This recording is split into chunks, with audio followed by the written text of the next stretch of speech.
لله نحمده ونستعينه ونستغفره ونؤمن به ونتوكل عليه ونعوذ بالله من شرور أنفسنا ومن سيئات أعمالنا ونشهد أن لا إله إلا الله وحده لا شريك له وأشهد أن محمدا عبده ورسوله. وقال الله تعالى في القرآن المجيد: ومن يبتغ غير الإسلام دينا فلن يقبل منه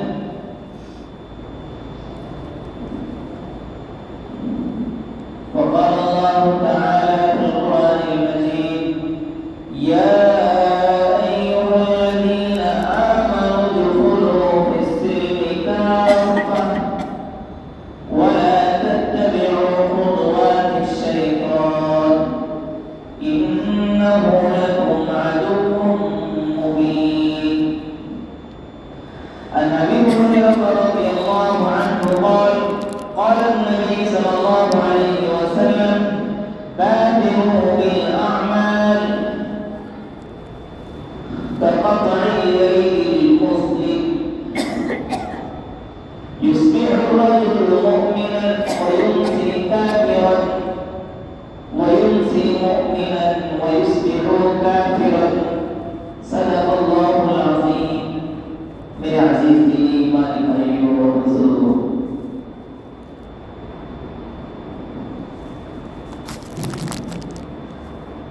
اللہ تعالیٰ نے بے شمار احسانات اور انعامات سے ہمیں نوازا ہے.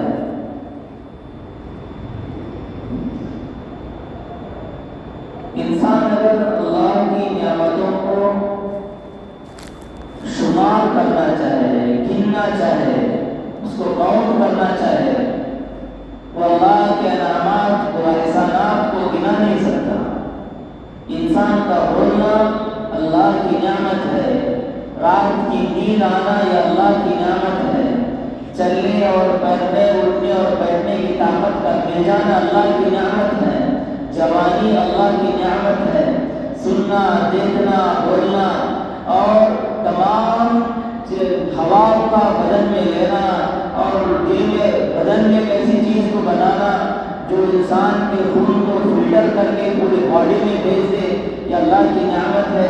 وہ روشنی آنکھوں میں دے جو کئی میل تک وہ چیزوں کو دیکھ سکتا ہے، یہ اللہ کی نعمت ہے.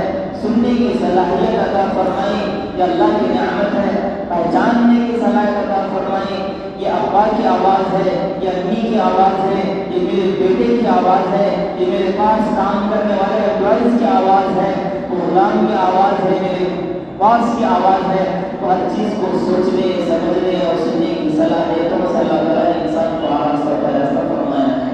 اللہ سبحانہ تعالیٰ نے سورہ 3 میں پارہ نمبر 30 میں ارشاد فرمایا: لقد خلقنا الانسان فی احسن تقویم. انسان میں نے تجھے خوبصورت انداز سے، بڑے خوبصورت ڈھانچے کے اندر میں نے تجھے بنایا ہے. سورہ رحمان میں اللہ سبحانہ تعالیٰ نے بار بار ارشاد فرمایا ہے: فبأي آلاء ربكما تكذبان فبأي آلاء ربكما تكذبان. اللہ تعالیٰ تمام انسانوں سے، تمام بڑے سائنٹسٹوں سے، دنیا پر ریسرچ کرنے والے بڑے بڑے صلاح علماء سائنٹسٹ سے اللہ تعالیٰ اسپیس کے اندر سرچ کرنے والے، سمندر کی گہرائی کے اندر سرچ کرنے والوں کو اللہ تعالیٰ کہہ رہے ہیں کہ انسان تم میری کن نعمتوں کو جھٹلاؤ گے.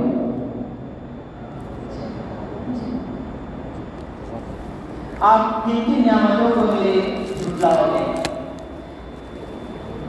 اللہ سبحانہ تعالیٰ کی تمام نعمتیں اور احسانات ایک طرف ہیں، مگر سب سے جو بڑی نعمت اللہ تعالیٰ نے ہمیں جو عطا فرمائی ہے، جو دنیا کی سب سے بڑی نعمت ہے، وہ ایمان کی نعمت ہے، ایمان کی دولت ہے، اسلام کی دولت ہے.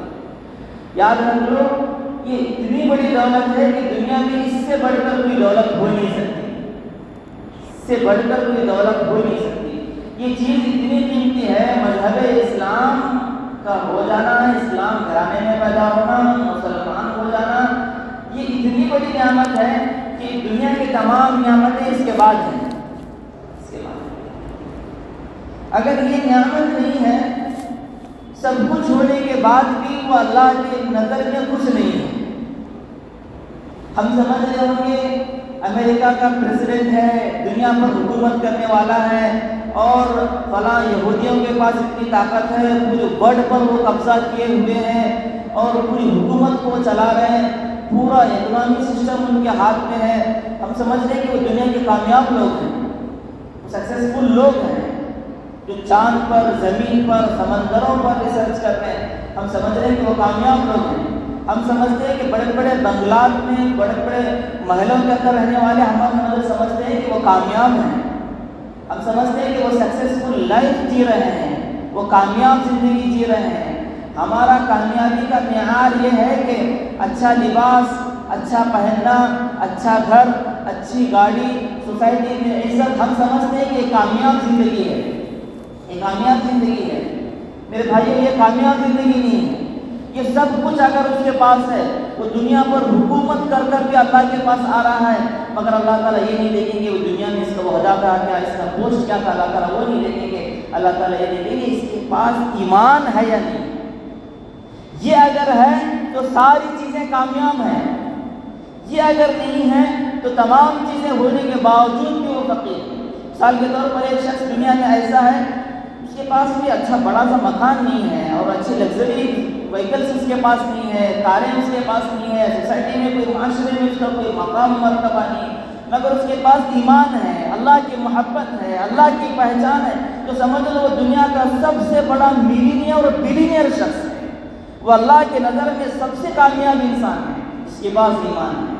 دیکھیے حضرت بلال حبشی رضی اللہ عنہ کا نام آپ حضرات سنے ہوں گے۔ کیا تھے حضرت بلال حبشی؟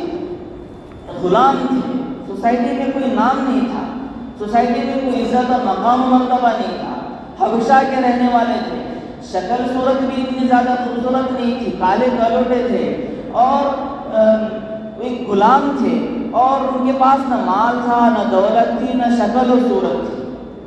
اور ایک غلام، نہ مال ہے، نہ شکل ہے، نہ اچھا لباس ہے، نہ اچھا مکان ہے، ہجرت کر کر آئے حبشہ سے، کچھ نہیں ہے، مگر دیکھیے ان کے پاس ایمان تھا۔ وہ ایمان تھا ایسا مضبوط، دلوں میں ان کے اندر ایمان تھا کہ پورا مکہ حضرت بلال حبشی کو گرم دھوپ میں، ریت میں لٹاتا تھا اور کہتا تھا کہ کہہ دو کہ میں اسلام کو نہیں مانتا ہوں، کہہ دے میں محمد مصطفیٰ کا جو ایمان ہے، مذہب ہے، میں اس کو نہیں مانتا ہوں۔ پورا مکہ حضرت بلال حبشی کا بائیکاٹ کیا، ستائے اور گرم دودھ میں لٹاتے تھے، بدن چھیل جاتا تھا، مگر کہتے تھے کہ اللہ ایک ہے، کہتے تھے اللہ ایک ہے، اس کے سوا کوئی معبود نہیں ہے۔ میرے بھائیوں، جب ہم مسلمان ہیں تو ہمارا سب سے پہلے ایک جملہ سکھایا جاتا ہے، چاہے وہ دیہات میں، قریوں میں، بڑے گھروں میں، کہیں بھی پیدا کیوں نہ ہو، ماں باپ اس کو ایک جملہ ضرور سکھاتے ہیں، کبھی نہ کبھی وہ آواز ضرور اس کے کان میں پہنچتی ہوگی۔ وہ جملہ یہ ہے کہ لا الہ الا اللہ محمد رسول اللہ۔ یہ وہ پہلا جملہ ہے۔ لا کا مطلب کیا ہے؟ کچھ نہیں ہے، دنیا کچھ نہیں ہے، لا نہیں ہے، یہ حکومت کچھ نہیں، یہ جوانی کچھ نہیں، یہ خوبصورتی کچھ نہیں، یہ مال و دولت کچھ نہیں، یہ عہدہ، یہ پراپرٹی، یہ سب کچھ نہیں ہے۔ سب کچھ اگر کوئی ہے تو اللہ کی ذات ہے، یہ ایمان۔ اسی لیے اذان میں جملہ بار بار کہتے ہیں اللہ اکبر اللہ اکبر۔ اس کا مطلب ہم آج تک غور نہیں کیے، دکانوں میں بیٹھنے والوں کے لیے، آفسوں میں بیٹھنے والوں کے لیے جو کہتے ہیں کہ میں دکان چھوڑ کر نہیں آ سکتا، میں فیکٹری کو چھوڑ کر نہیں آ سکتا، اپنی کھیتی اور مزدوری کو چھوڑ کر نہیں آ سکتا، مؤذن دن میں 5 مرتبہ آواز دیتا ہے اللہ اکبر اللہ اکبر۔ یہ تیرا دکان بڑا نہیں ہے، یہ تیری حکومت بڑی نہیں ہے، یہ تیری فیکٹری، یہ تیرا کاروبار، یہ تجارت بڑی نہیں ہے، سب سے بڑی ذات اگر دنیا میں کوئی ہے تو اللہ کی ذات ہے۔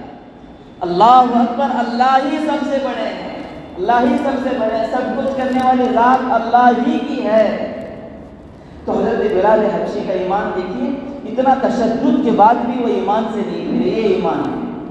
اسی مکہ میں آپ سنیں گے ابو جہل، دیکھیے اس کا خاندان بھی بڑا، قریش خاندان، حضور صلی اللہ علیہ وسلم کا چچا، خاندان بڑا، اور قریش کا سردار، دونوں چیزیں، خاندان بھی بڑا، لیڈر بھی، کہاں کا؟ مکہ کا لیڈر بھی، خاندان بھی اعلیٰ، اور ہاتھ میں حکومت بھی، اور شکل بھی خوبصورت، دیکھنے میں بھی خوبصورت، خاندان بھی بڑا، پھر خوبصورتی میں بھی زیادہ، اور حکومت بھی، سب کچھ اس کے پاس ہے، پھر حضور سے رشتہ داری، حضور کا خاندان، سب کچھ ہونے کے بعد اللہ نے اس کو ایمان کی دولت نہیں دی تو تا قیامت تک اس پر اللہ تعالیٰ نے لعنت فرمائی۔ سب کچھ ہونے کے بعد بھی وہ برباد ہو گیا، بلال حبشی کچھ نہ ہونے کے بعد بھی کامیاب ہو گیا۔ حضرت بلال حبشی کے بارے میں اللہ کے نبی صلی اللہ علیہ وسلم نے ارشاد فرمایا، بلال حبشی کا مقام وہ ہے کہ بلال حبشی کے قدموں کی آواز جو جنت میں چلتے ہیں، اللہ تعالیٰ وہ آواز حضور صلی اللہ علیہ وسلم کہتے تھے کہ بلال حبشی جنت میں چل رہا ہے، مگر اس کے قدموں کی آواز مجھے یہاں پر محسوس ہوتی ہے۔ یہ مقام و مرتبہ حضرت بلال حبشی کو ملا، کچھ نہ ہونے کے بعد بھی کامیاب ہو گئے۔ ادھر ابو جہل، ابو لہب، جس کو اللہ تعالیٰ نے قرآن میں تبت یدا ابی لہب کہا، تا قیامت تک جو بھی آیتیں سورتیں پڑھتے رہیں گے ابو لہب پر، ابو جہل پر اللہ کی لعنت ہوتی رہے گی۔ اس سے پتہ چلا کہ کامیاب انسان وہ ہے جس کے پاس ایمان ہے۔ کامیاب ایمان شخص وہ ہے جو اللہ کو ایک مانتا ہو، وہ اللہ کی عبادت کرتا ہو، ایک اللہ کے سامنے سر جھکاتا ہو، ایک اللہ کے سامنے اپنی پیشانی کو اور اپنے ماتھے کو رگڑتا ہو۔ کوئی نہیں ہے دنیا میں رزق دینے والا، کوئی نہیں اولاد دینے والا، کوئی نہیں۔ اولاد اگر کوئی دینے والا ہے تو اللہ دیں گے، روزی اگر کوئی دینے والا ہے اللہ تعالیٰ قرآن مجید میں کہتے ہوئے اتق اللہ یجعل لہ مخرجا ویرزقہ من حیث لا یحتسب۔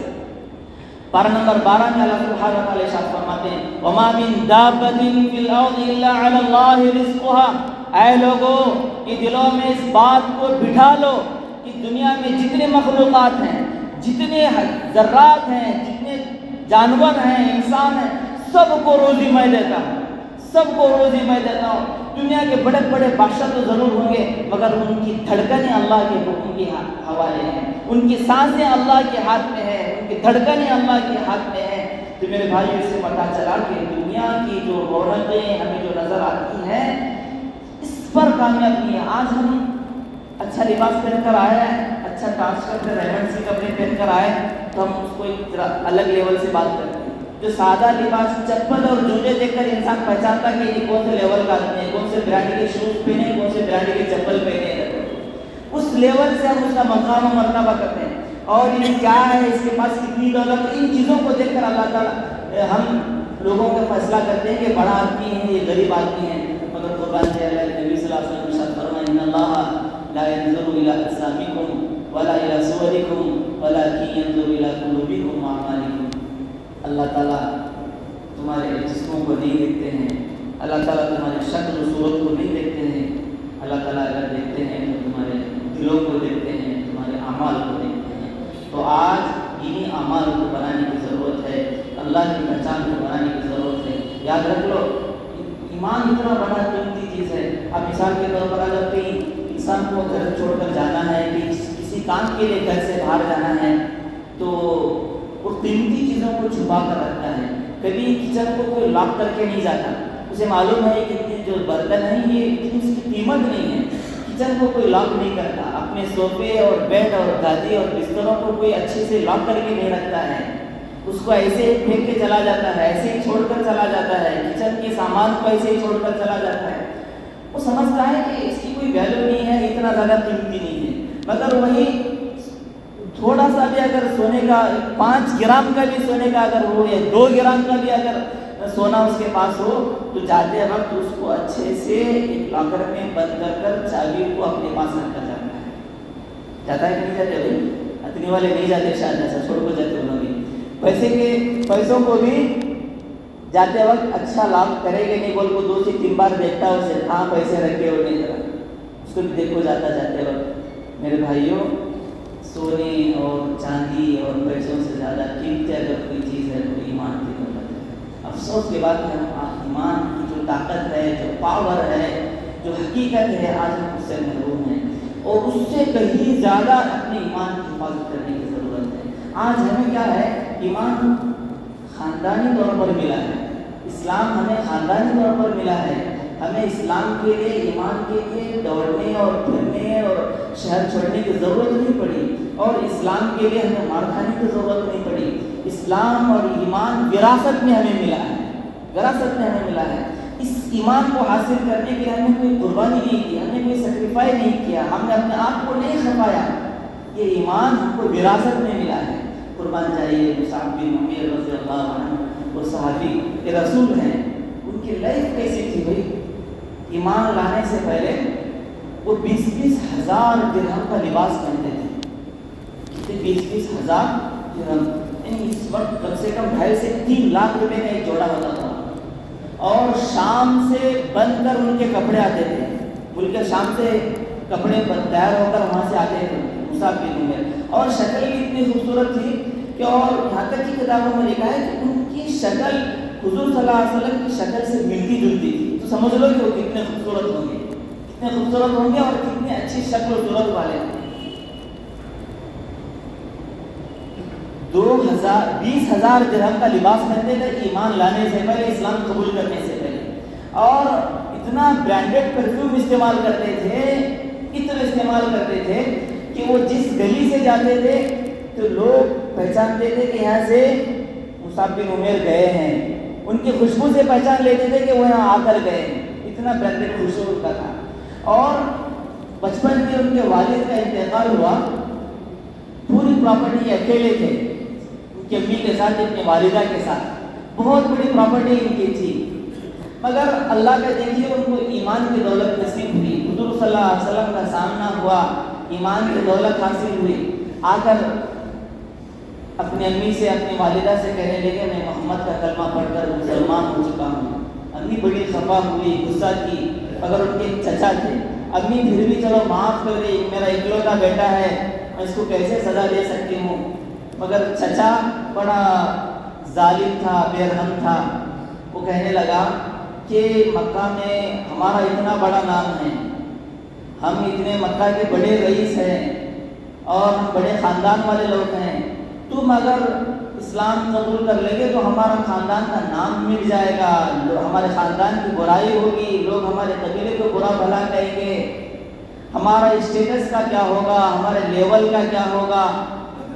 وہ اپنے لیول سے سوچنے لگا، کہنے لگا مصعب بن عمیر سے کہ آپ اس اسلام کو، اس ایمان کو چھوڑ دو۔ دیکھیے ان کے دلوں میں کیسا ایمان مضبوط تھا، اللہ سے بنے یقین تھا۔ وہ کہنے لگے کچھ بھی ہو جائے میں اس ایمان کو نہیں چھوڑ سکتا، مذہب اسلام کو نہیں چھوڑ سکتا۔ چچا کہنے لگا اچھا تیری عقل میں برابر کرتا ہوں، ذرا کیا بولنے لگے، یہ جو پراپرٹی ہے اس سے تجھے باہر نکالتا ہوں، تیرا کوئی پراپرٹی کے اندر حصہ نہیں ہے۔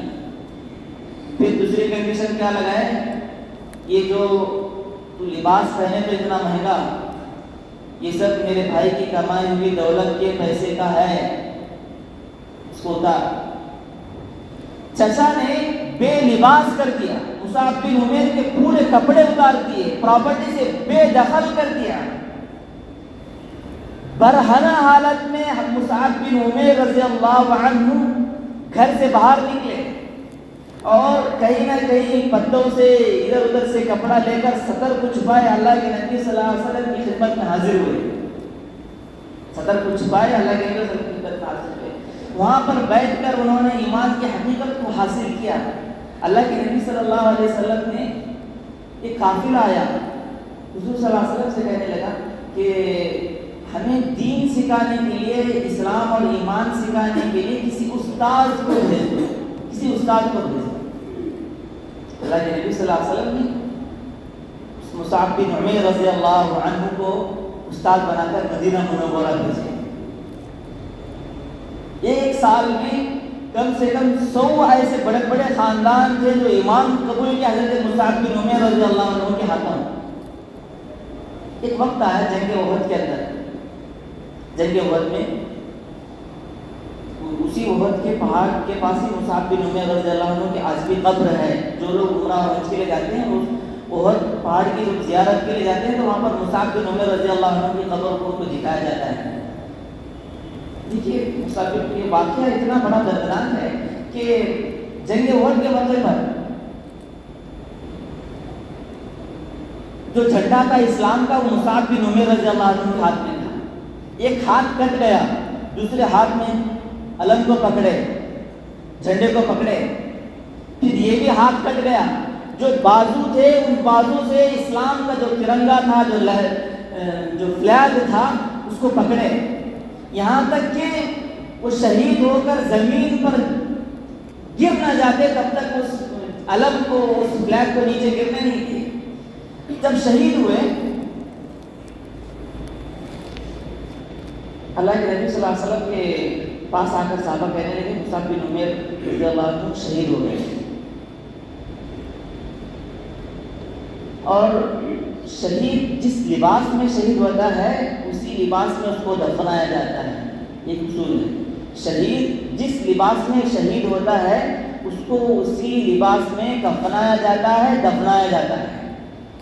تو صحابہ آ کر کہنے لگے اللہ کے رسول مصعب بن عمیر کے پاس جو چادر ہے وہ اتنی چھوٹی ہے، اگر سر کو ڈھانپتے ہیں تو پیر کھل جاتے ہیں، پیر کو ڈھانپتے ہیں تو سر کھل جاتا ہے. جملہ جب بولے اللہ کے نبی صلی اللہ علیہ وسلم کی آنکھوں میں آنسو آ گئے. وہ مصعب بن عمیر جو ایمان لانے سے پہلے 20-20 ہزار درہم کا لباس پہنتا تھا، مگر جب ایمان حاصل ہوا اس کی آج ایسی حالت ہے، انہوں نے ایسی قربانی انہوں نے اسلام کے لیے دی. انتقال کا وقت ہے، اتنا چھوٹا لباس، اتنی چھوٹی چادر ان کے پاس ہے کہ پورا جسم بھی نہیں چھپا سکتے. اللہ کے نبی صلی اللہ علیہ وسلم کی آنکھوں میں آنسو آ گئے. اللہ کے نبی صلی اللہ علیہ وسلم نے کہا کہ سر کو کفن سے ڈھانپ دو، جو پیر جو بچ جاتا ہے اس کو گھاس کے ذریعے سے پیروں کو چھپا دو. اس واقعے سے ہمیں عبرت حاصل کر لینی چاہیے کہ انہوں نے ایمان کی حفاظت کے لیے کیا قربانی دی ہے. ان کے نزدیک ایمان کتنا امپورٹنٹ تھا. میرے بھائی افسوس کی بات ہے آج ہم ایمانی طاقت کو، ایمانی حقیقت کو بھول چکے ہیں. صحابہ کے پاس وہ ایمانی طاقت تھی، اس وقت کے بڑے بڑے سپر پاور حکومتوں کو انہوں نے گھٹنے ٹکا دیے. اس وقت کے روم اور ایران کو انہوں نے گھٹنے پر ٹکا دیے. دیکھیے ایمانی طاقت کیا ہے، ایمانی پاور کیا ہے. اس وقت اللہ کے نبی صلی اللہ علیہ وسلم کے زمانے میں ایران سپر پاور تھا، ایران سپر پاور تھا. اور اللہ کے نبی صلی اللہ علیہ وسلم غزوہ خندق کے موقع پر ہتھوڑے سے پتھر توڑ رہے ہیں، ہتھوڑے سے پتھر کو مار رہے ہیں. بھوک کی حالت ہے، صحابہ کے پاس کھانے اور گلے کا اناج نہیں ہے، پیٹ پر پتھر بندھے ہوئے ہیں. دیکھیے اللہ کے نبی صلی اللہ علیہ وسلم کی ایمانی پاور کتنا تھا. اللہ کے نبی صلی اللہ علیہ وسلم پتھر توڑ رہے ہیں، اس میں سے اب چنگاری نکلی تو اللہ کے نبی صلی اللہ علیہ وسلم نے کہا کہ ایک وقت آئے گا ایران کا تاج میرے صحابہ کے قدموں میں ہوگا. کیا جملہ بول رہے ہیں. اگر کوئی غیر ایمان والا ہوتا اس وقت ہنستا. آپ کے پاس کھانے کے لیے ایک روٹی نہیں ہے، ایک وقت کا کھانا آپ کے پاس نہیں ہے، پیٹ پر پتھر بندھے ہوئے ہیں، بات کر رہے ہیں کہ ایران سپر پاور کا تاج تمہارے صحابہ کے قدموں میں ہوگا. اس وقت مذاق اڑاتے ہیں. مگر اللہ کے نبی صلی اللہ علیہ وسلم کا ایمانی پاور دیکھیے. اللہ کے نبی صلی اللہ علیہ وسلم نے کہا کہ وقت آئے گا کہ ایران کے تاج میرے صحابہ کے قدموں میں ہوگا. ایران کے جو بڑے بڑے قالین ہیں، قیمتی قالین، ہیرے جواہرات کے وہ مدینے کے گلیوں میں بچا دیے جائیں گے. ایک وقت آیا حضرت عمر کے زمانے میں، لمبا واقعہ ہے. ربیع بن عامر رضی اللہ عنہ ایران کے بادشاہ کے پاس گئے. ایک لمبا واقعہ ہے. دیکھیے ربیع بن عامر رضی اللہ عنہ کا ایمان کیسا تھا. بڑی ایران کی سپر پاور طاقت ہے. وہ لوگ سمجھے تھے کہ یہ ایسے مکہ سے آئے ہوئے غریب لوگ ہیں، ان کے پاس نہ تلوار ہے نہ اونٹ ہے، یہ جنگ نہیں کر سکتے. مگر ایمان اتنا پاورفل تھا. ایران کے بادشاہ کے پاس اکیلے گئے، پوری فوج باہر دربار کے باہر گیٹ کے پاس کھڑی ہوئی ہے. جو گھوڑا جو کھچر ان کے پاس تھا وہ کہنے لگے ہٹ جاؤ، گیٹ سے ہٹ جاؤ، آپ کے بادشاہ نے مجھے بلایا ہے۔ وہ کہنے لگے کہ سواری یہاں پر باندھ دو۔ ربیع بن عامر رضی اللہ عنہ نے کہا کہ نہیں، میں سواری یہاں باندھ نہیں سکتا، میں اس کو اندر لے کر جاؤں گا۔ اندر لے کر داخل ہوئے کہ اس وقت ایران کا بادشاہ تخت پر بیٹھا ہوا ہے، اس کے بڑے بڑے منسٹرز وزراء آمنے سامنے بیٹھے ہوئے ہیں۔ ربیع بن عامر رضی اللہ عنہ وہاں سے چلتے ہوئے آ رہے ہیں، اسی کچر پر بیٹھ کر آئے، سب حیران پریشان، اتنا بڑا بادشاہ ایران کا، سپر پاور طاقت، اس کے پاس ایک شخص ایسے داخل ہو رہا ہے۔ وہ آئے، وہی نہیں رکے، وہاں پر نہیں بیٹھے، وہ آئے کیا کیے، اس کے تخت کے پہیے سے اپنے گھوڑے کو، اپنے خچر کو باندھ دیے۔ یہ ہے ایمانی پاور۔ ایران کا جو تخت تھا، اس کے تخت سے اپنے خچر کو باندھ دیے۔ پھر کہنے لگا، وہ ایرانی بادشاہ کہنے لگا کہ تم کون لوگ ہو، کیوں آئے ہو؟ وہ کہنے لگے وہ ایمانی پاور ربیع بن عامر رضی اللہ عنہ، شاید یہ واقعہ نہ ہوتا تو شاید کتابوں میں ان کا کوئی اور واقعہ مجھے کتابوں میں نظر نہیں آتا، مگر دیکھیے اللہ کے نبی صلی اللہ علیہ وسلم نے کیسی ان کی تربیت دی تھی کہ کہنے لگے کون ہو، کہاں سے آئے ہو؟ کہنے لگے میں مکہ سے آیا ہوں، میں اللہ کا پیغام لے کر آیا ہوں، میں انسانیت کو ایک خدا کی عبادت کے لیے آیا ہوں، میں انسانیت کو اللہ کی پہچان کرانے کے لیے آیا ہوں، میں محمد مصطفیٰ صلی اللہ علیہ وسلم کا غلام ہوں۔ کہ جو ایمانی جذبے کے ساتھ جو کلمے انہوں نے ربیع بادشاہ کے سامنے ربیع بن عامر رضی اللہ عنہ نے کہے، تو وہ سمجھ گیا کہ یہ قوم تلواروں اور گھوڑوں پر بھروسہ کرنے والی قوم نہیں ہے، وہ اللہ کے ذات پر بھروسہ کرنے والی قوم ہے۔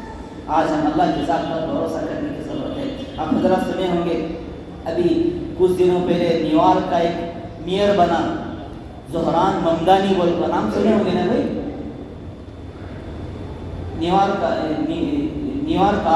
نیو یارک سٹی کا میئر بنا انہیں، فرسٹ مسلم اور فرسٹ انڈین جو وہاں کا میئر بنا۔ دیکھیے وہ جب میئر بنا تو اس نے ایک جملہ کہا اس کی اسپیچ میں، وہ کہنے لگا کہ میں مسلمان ہوں اور مجھے اپنی آئیڈیالوجی چھپانے کے لیے کوئی ضرورت نہیں ہے، مجھے اپنے مذہب اسلام پر فخر ہے، میں پراؤڈ فیل کرتا ہوں، ہاں میں مسلم۔ کہاں بول رہا ہے؟ یہودیوں کے گڑھ میں، یہودیوں کے گڑھ میں، نیو یارک سٹی کے اندر۔ وہ چاہے تو اپنے آپ کو چھپا سکتا تھا، اپنے آپ کو کہہ سکتا تھا کہ میں اسلام کو ماننے والا نہیں ہوں، میں صرف نام کا مسلمان نہیں۔ وہ کہنے لگا کہ مجھے فخر ہے کہ میں مسلمان ہوں۔ یہ ہے ایمان۔ آج ہم چند پیسوں کے لیے اپنے آپ کو مسلمان بتلانے کے لیے شرماتے ہیں، دنیا کی کچھ حکومت پانے کے لیے ان کے پوجا پاٹ میں ان کی طرح کے اندر شامل ہو کر ہم یہ بتلانا چاہتے ہیں کہ ہم بھی تمہارے اس شرک و بدعت کے جو طریقے ہیں ہم بھی آپ کے ساتھ ہیں۔ اپنے آپ کو کچھ دنیا حاصل کرنے کے لیے ہم ایمان کا سودا کر دیتے ہیں۔ میرے بھائیوں، یہ ایمان نہیں ہے۔ میرے بھائیوں، آپ غیر قوموں کے ساتھ اچھائی کا برتاؤ کرو، خیر خواہی کا معاملہ کرو، ہمدردی کرو، وہ سب اللہ کے مخلوق ہیں۔ میرے بھائیوں، مذہب کے نام پر اسلام کے اندر کوئی کمپرومائز نہیں، ایمان کے ساتھ کوئی کمپرومائز نہیں۔ اور ہم جا کر کھڑے ہو جائیں گے ہاتھ باندھ کر، ہم تو کچھ نہیں کر رہے ہیں، ہم تو صرف کھڑے ہیں، وہ جو کچھ کر رہے ہیں وہ لوگ کر رہے ہیں۔ میرے بھائیوں، آج ہم ان دیوی دیوتاؤں کے پاس ہاتھ باندھ کر تو کھڑے ہیں، آئندہ جو ہماری نسلیں ہیں اس کی پوجا کرنے والی ہوتی ہے۔ میرے بھائیوں، سب کچھ کرو، ایمان کا سودا نہیں، اسلام کا سودا نہیں۔ میرے بھائیوں، ایمان کو مضبوط بنانے کی ضرورت ہے۔ اللہ کے نبی صلی اللہ علیہ وسلم کو بھی آفر کیا گیا تھا۔ آج سے بہت سے سیکولر لوگ بولتے ہیں کہ ہم بھی وہاں جاتے ہیں، انہوں بھی یہاں آتی لوگ کر بولو۔ یا آفر نبی علیہ السلام کو بھی کیا گیا تھا کہ آپ ہمارے مذہب کو مانو، ہم آپ کے مذہب کو مانتے ہیں، مگر اللہ کے نبی صلی اللہ علیہ وسلم نے کہا لکم دینکم ولی دین، تمہارا دین تمہارے ساتھ، میرا دین میرے ساتھ۔ میرے بھائیوں، ایسے پرفتن دور میں آج ظاہری طور پر اللہ کے نبی صلی اللہ علیہ وسلم نے ارشاد فرمایا 1450 سال کی آخری حدیث بول کر اپنی بات کو ختم کرتا ہوں۔ اللہ کے نبی صلی اللہ علیہ وسلم نے 1450 سال پر ایک حدیث بیان فرمائی تھی۔ لگتا ہے کہ اس وقت کے حالات کے لیے اللہ کے نبی صلی اللہ علیہ وسلم نے وہ حدیث بیان فرمائی۔ اللہ کے نبی صلی اللہ علیہ وسلم کہہ رہے ہیں بادروا بالاعمال، صحابہ کا مجمع ہے، کہہ رہے ہیں کہ اعمال بھی جلدی کرو، اب دیر مت کرو، اب اللہ کی رسی کو مضبوطی سے پکڑنے میں دیری مت کرو، اب مسجدوں کو آباد کرو، اپنی پیشانیوں کو سجدوں سے آباد کرو، اپنے گھروں کو قرآن کی تلاوت سے آباد کرو، اپنے دلوں کو اللہ کے ذکر سے منور کرو۔